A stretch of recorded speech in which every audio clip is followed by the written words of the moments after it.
Voyager en Europe, et en particulier en France, est sur le point de changer pour toujours. Si vous ne connaissez pas encore les nouvelles règles, votre prochain voyage pourrait être retardé ou même annulé à la frontière. Si vous voyagez fréquemment sur le continent européen, il est important de connaître les changements qui affecteront tous les voyageurs à partir de 2025. Dans ce guide, vous découvrirez tout ce qu'il faut savoir, qui est concerné par le nouveau système, comment il fonctionnera et quelles démarches vous devrez effectuer avant de voyager en France ou dans un autre pays de l'espace Schengen. Système d'entrée et de sortie de l'Union européenne, ES. Le nouveau contrôle numérique en France et en Europe. Commençons par le changement le plus important. Le système d'entrée et de sortie de l'Union européenne, EES. Vous vous demandez peut-être ce que c'est exactement et à qui il s'adresse. À partir du 12 octobre 2025, l'Union européenne mettra en service un système automatisé de contrôle numérique qui remplacera le traditionnel tampon sur le passeport. Ce système concernera toutes les personnes voyageant en France ou dans un autre pays de l'espace Schengen et qui ne sont pas citoyennes de l'Union européenne lorsque leur séjour ne dépasse pas 90 jours. Lors de votre premier voyage, vous devrez vous enregistrer à votre arrivée à la frontière française où votre passeport sera scanné, vos empreintes digitales relevées et une photo de votre visage prise.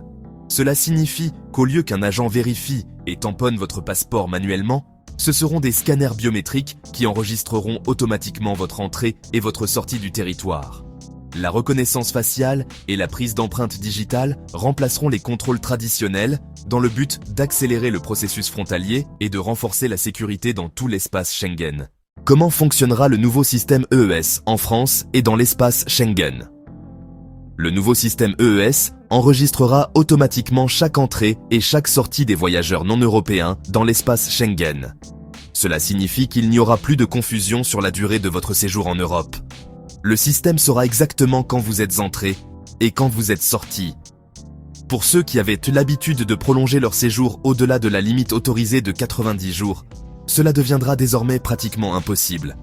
Chaque déplacement sera archivé numériquement, et les autorités frontalières de pays comme la France, l'Espagne, l'Italie ou l'Allemagne pourront vérifier en quelques secondes si une personne a dépassé la durée de séjour légale. Le système EES sera appliqué dans tous les pays de l'espace Schengen, c'est-à-dire les 25 États membres, ainsi que l'Islande, le Liechtenstein, la Norvège et la Suisse. Cela inclut également la France, qui contrôlera le système dans ses principaux aéroports internationaux, Charles de Gaulle, Orly, Nice, Marseille, ses ports et ses frontières terrestres. Seules l'Irlande et Chypre, qui ne font pas partie de l'espace Schengen, seront exclus.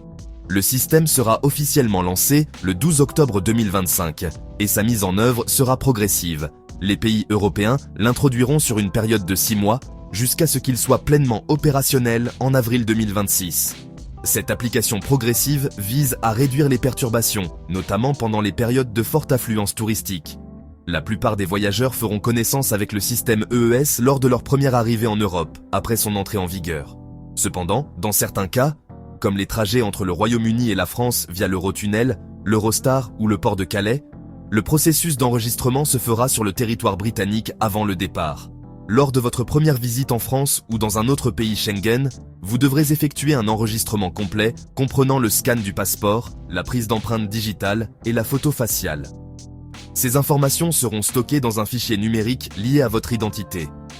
La bonne nouvelle, c'est qu'une fois l'enregistrement effectué, il restera valable pendant 3 années consécutives ou jusqu'à l'expiration de votre passeport.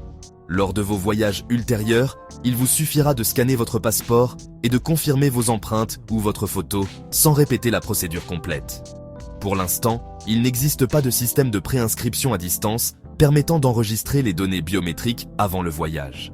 Cela signifie que vous ne pourrez pas le faire depuis chez vous ni dans une borne d'aéroport avant le départ. C'est pourquoi il est recommandé d'arriver en avance lors de votre premier voyage en France ou en Europe après octobre 2025, afin d'éviter les retards au contrôle frontalier. Avantage du nouveau système EES et à qui il s'applique. Selon l'Union européenne, l'objectif du nouveau système EES est de moderniser les contrôles frontaliers et de les rendre plus rapides et plus sûrs à long terme. Le système remplacera les tampons manuels par un enregistrement numérique, ce qui permettra d'accélérer les formalités et de réduire le temps d'attente dans les aéroports et aux points de passage frontaliers.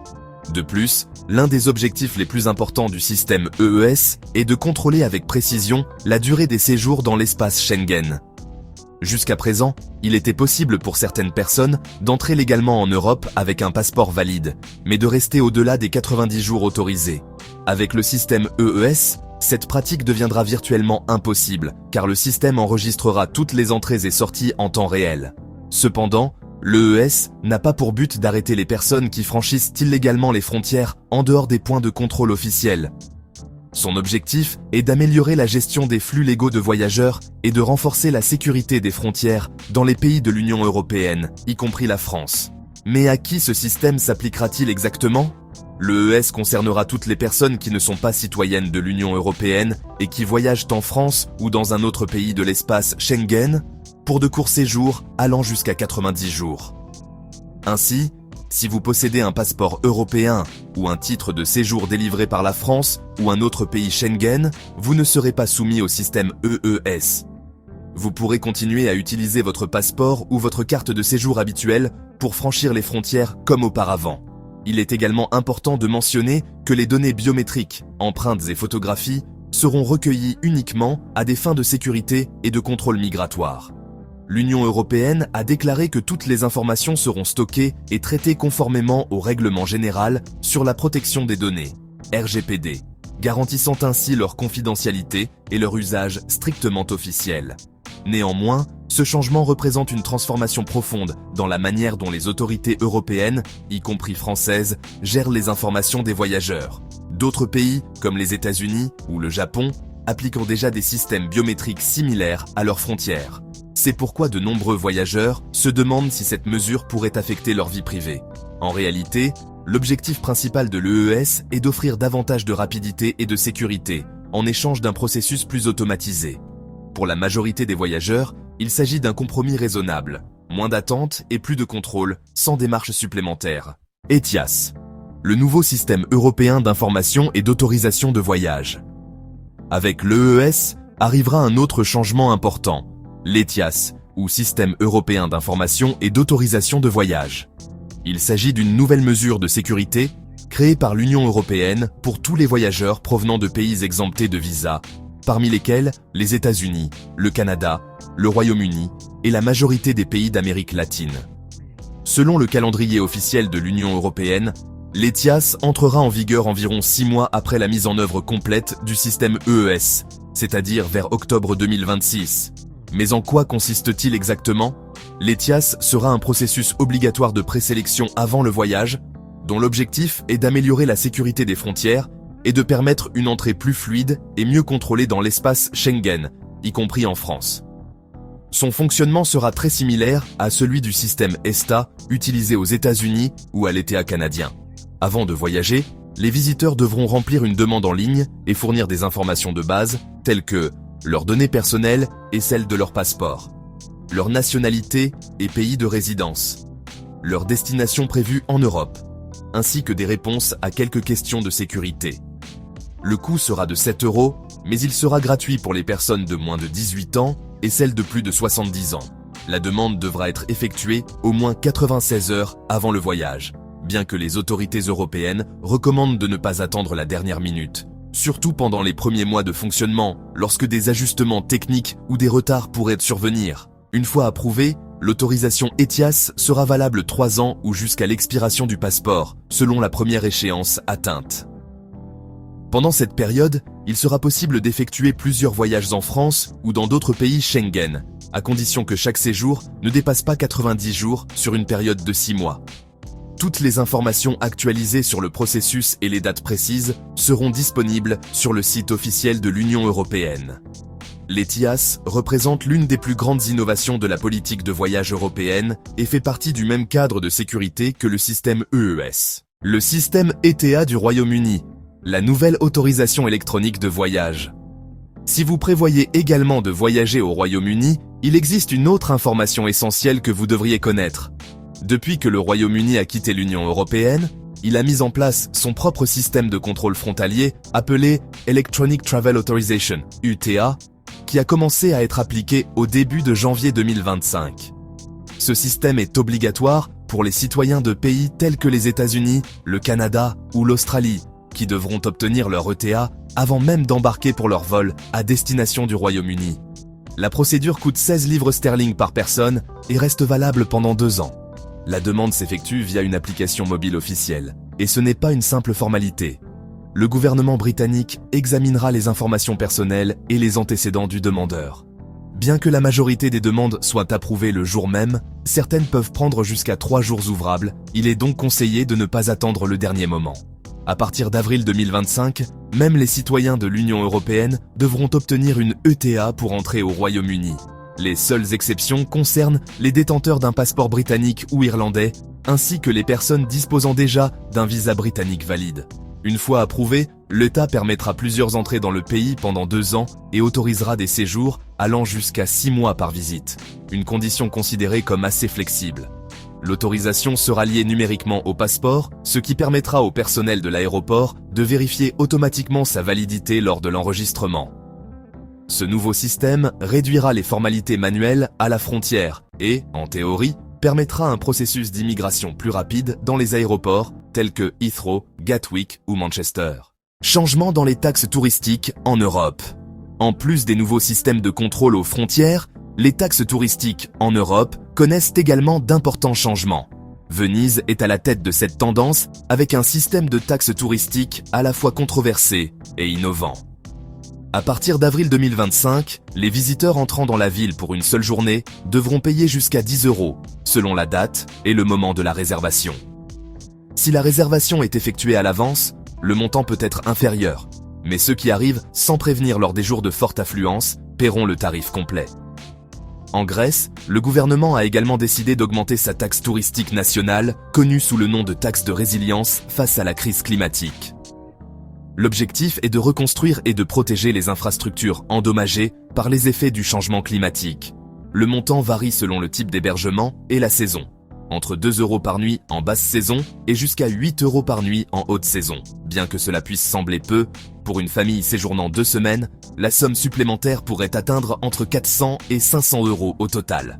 Une mesure similaire s'applique dans l'archipel portugais de Madère, où une taxe de 3 € par personne est désormais perçue pour l'utilisation de ces 30 sentiers panoramiques. Ces redevances ne sont pas seulement un impôt, mais aussi un moyen de préserver les infrastructures naturelles et de garantir la durabilité du tourisme. En France, les taxes touristiques font également l'objet d'ajustements. Les villes les plus visitées, comme Paris, Nice, Bordeaux ou Lyon, appliquent une taxe par nuitée qui peut varier selon la catégorie de l'hébergement. De plus, le gouvernement français envisage d'élargir la collecte de ces taxes pour financer des travaux publics et des projets de tourisme durable dans les régions soumises à une forte pression touristique. Bien que chaque pays établisse ses propres règles, la tendance générale en Europe montre une augmentation progressive des taxes touristiques, afin d'équilibrer les revenus avec les impacts environnementaux. Nouvelles règles concernant les bagages à main et les liquides dans les aéroports européens. Un autre changement qui affectera directement les voyageurs en Europe, y compris ceux qui voyagent depuis ou vers la France, concerne les nouvelles règles sur les bagages à main et le transport de liquides en cabine. Selon le pays ou la compagnie aérienne, les différences peuvent être considérables, et une simple erreur peut empêcher l'embarquement ou gâcher le voyage avant même qu'il ne commence.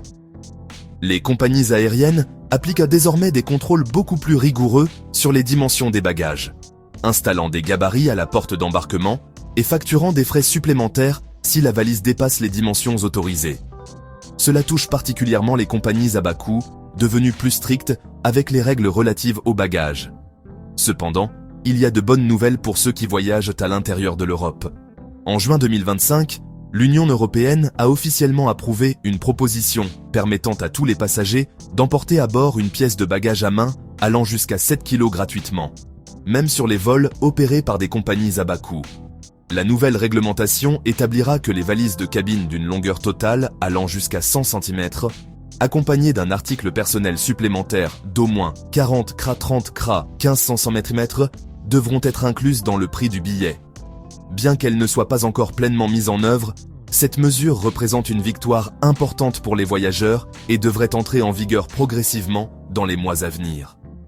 En ce qui concerne les liquides dans les bagages à main, la règle des 100 ml reste pour l'instant en vigueur. Mais plusieurs aéroports européens, notamment Berlin, Rome, Amsterdam, Édimbourg, Milan et bientôt Paris, ont commencé à introduire de nouveaux scanners à tomographie assistés par ordinateur, CT, permettant de transporter des liquides dans des contenants allant jusqu'à 2 litres. Grâce à cette technologie, les passagers pourront emporter des produits tels que des articles de toilette, des bouteilles de vin ou d'huile d'olive sans avoir à les placer dans de petits sacs en plastique transparent. Cependant, cette mesure n'est pas encore appliquée de manière uniforme dans toute l'Europe. Ainsi, pendant un certain temps, les voyageurs devront peut-être respecter les anciennes règles sur un trajet et les nouvelles sur un autre, notamment en cas d'escale ou de vol multiple. C'est pourquoi la meilleure recommandation reste de vérifier les règles actualisées des aéroports de départ et de retour avant de voyager.